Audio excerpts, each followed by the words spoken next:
السلام عليكم يا حبايبي. ما تيجي بقى نشوف كده الكركديه اللي انا عملته الجميل ده. يلا كده مع بعض هنشوف احنا هنعمل ايه وهوريكم انا هعمل ايه. دي طبعا تمر.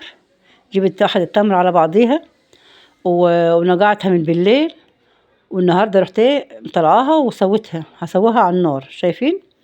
وطبعا معانا كده ايه حبه كركديه، كده كوبايه كركديه هشطفها واحطها على التمر. بس انا بقى ايه، ابني بيحب التمر يعني، فانا هسيب له حبه كده، هغلوهم في الحله دي واعملهم له تمر لوحده، عشان هو بيحب التمر اكتر من الكركديه على التمر يعني، فبيحب التمر اكتر يعني.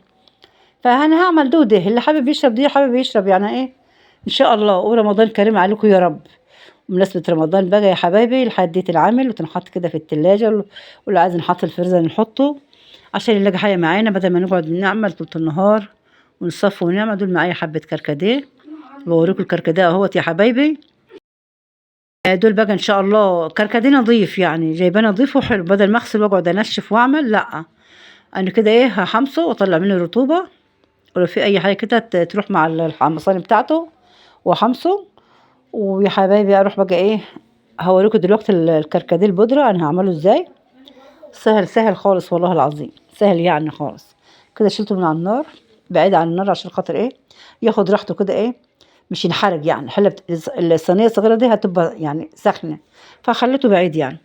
ماشي، جيت معاكم اهو يا حبايبي، هفرمه جدا وهوريكم انا هعمل ايه بالظبط. خلاص. طبعا بفرمه في الكبه اللي هي بتاعه السكر، مش في الكبه بتاعه البهارات. وطبعا بروح نخلاه عشان لو في اي حاجه تطلع معايا، اي حاجه خشنه يعني. الكركديه الخشن بطلعه عادي، حطيته تاني وهفرم عليه تاني.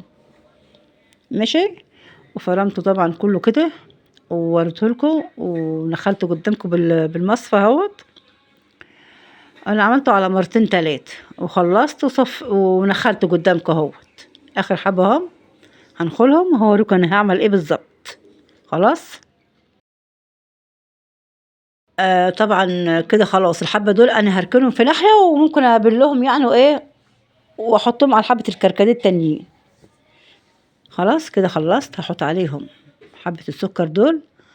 حطيت كوبايه سكر، اللي حابب يحط نص كوبايه عادي، بس الله الوكيل يعني الكوبايه قلت ايه يعني عشان تكتر الكركديه كده وتكتر الموضوع يعني. معايا حبه ميه ها، كوبايه سكر زي ما انتم شايفين. وانا ما عنديش بخاخه يعني، انا حطيت كده بالمعلقه واقلب لغايه لما ايه خلصت ربع كوبايه الميه كلها يعني.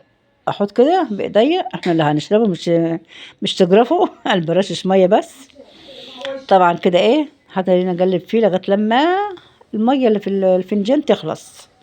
لازم اعمله كويس كده بالميه واخليه ايه يعني، اخليه يبقى رطب كده يعني، زي اللي احنا بنشتريه من بره بالظبط، زي الجاهز. هيبقى احلى كمان اطعم عشان انت عاملاه في البيت. عشان معمول في البيت شايفين عامل زي كل مناد ده. وخلصت حطيت الحبه الباقيين وخلصتهم. وحبايبي اني دنيت اقلب فيه كده لغايه لما انظبط معايا وبقى جميل. في بقى حاجه تانية كده ايه بحب احطها، هتخلي التمر جميل وريحته حلوه. هو ميه ورد وربع معلقه ملح ليمون. تحفظ لي الكركديه البودره ده، تحفظهولي. بنصفيه مع بعض يا حبايبي، هو سخن بعمله كده بالكبشه. هنصفي يا حبايبي العصير اهوت اللي احنا عملناه التمر على الكركديه اهو، كبته كله اهوت عشان نصفيه بالمصفى. هو هيبقى يطلع كده حلو مركز وحلو. طبعا دي اللي انا صفيته هغليه تاني على النار عشان ناخده ونبقى نشرب منه. ربع معلقه ملح ليمون ومعلقه موارد. ماشي، مية موارد. خلاص كده ايه هنقلب كله الخليط كله مع بعضه. طبعا خلصت شفتوا العصير عامل ازاي يعني، مركز مركز يعني. طبعا معايا جزازتين كده حلوين شارياهم عشان احط فيهم العصير. حطيت فيهم العصير، ودي اللي انا غليته من اللي هو الورق بتاع الكركديه والتمر، غليتهم وهينحطوا بردك في جزازه يعني. حطيت عليهم حبه سكر وقلبتهم بردك، حطيت عليهم حبه ميه موارد حلو، حبه صغيرين خالص بس. خلصنا يا حبايبي. شفتوا انا بوريكم ازاي هنعبيهم في العلب بتاعتهم ماشي. هي الله الوكيل يعني كركديه بودرة روعة بصراحة يعني ماشي. كل واحد يقوم يعمل كده ويجهز حشو لرمضان ويعينها تبقى جاهزة تحت ده. كل سنة وانتم طيبين، رمضان كريم عليكم يا رب. هم عملوا معايا كده 3 علب اهمت، 3 علب. طبعا جبت لكم الكوبايات دوت الكركديه اللي هو المجفف، وطبعا هحط حبة كركديه من اللي هو العصير اهوت. بوريكم ده وده في الكوبايات. حطيت تلج وهحط ميه ساقعة عليه وهوريكم. اقلب ده واقلب ده، وشايفين المنظر وشايفين الحلاوة. احلى كركديه، واحلى كركديه بالتمر، واحلى كركديه مجفف. تعملوه على ايديكم يبقى حيشكوا جاهزة في البيت.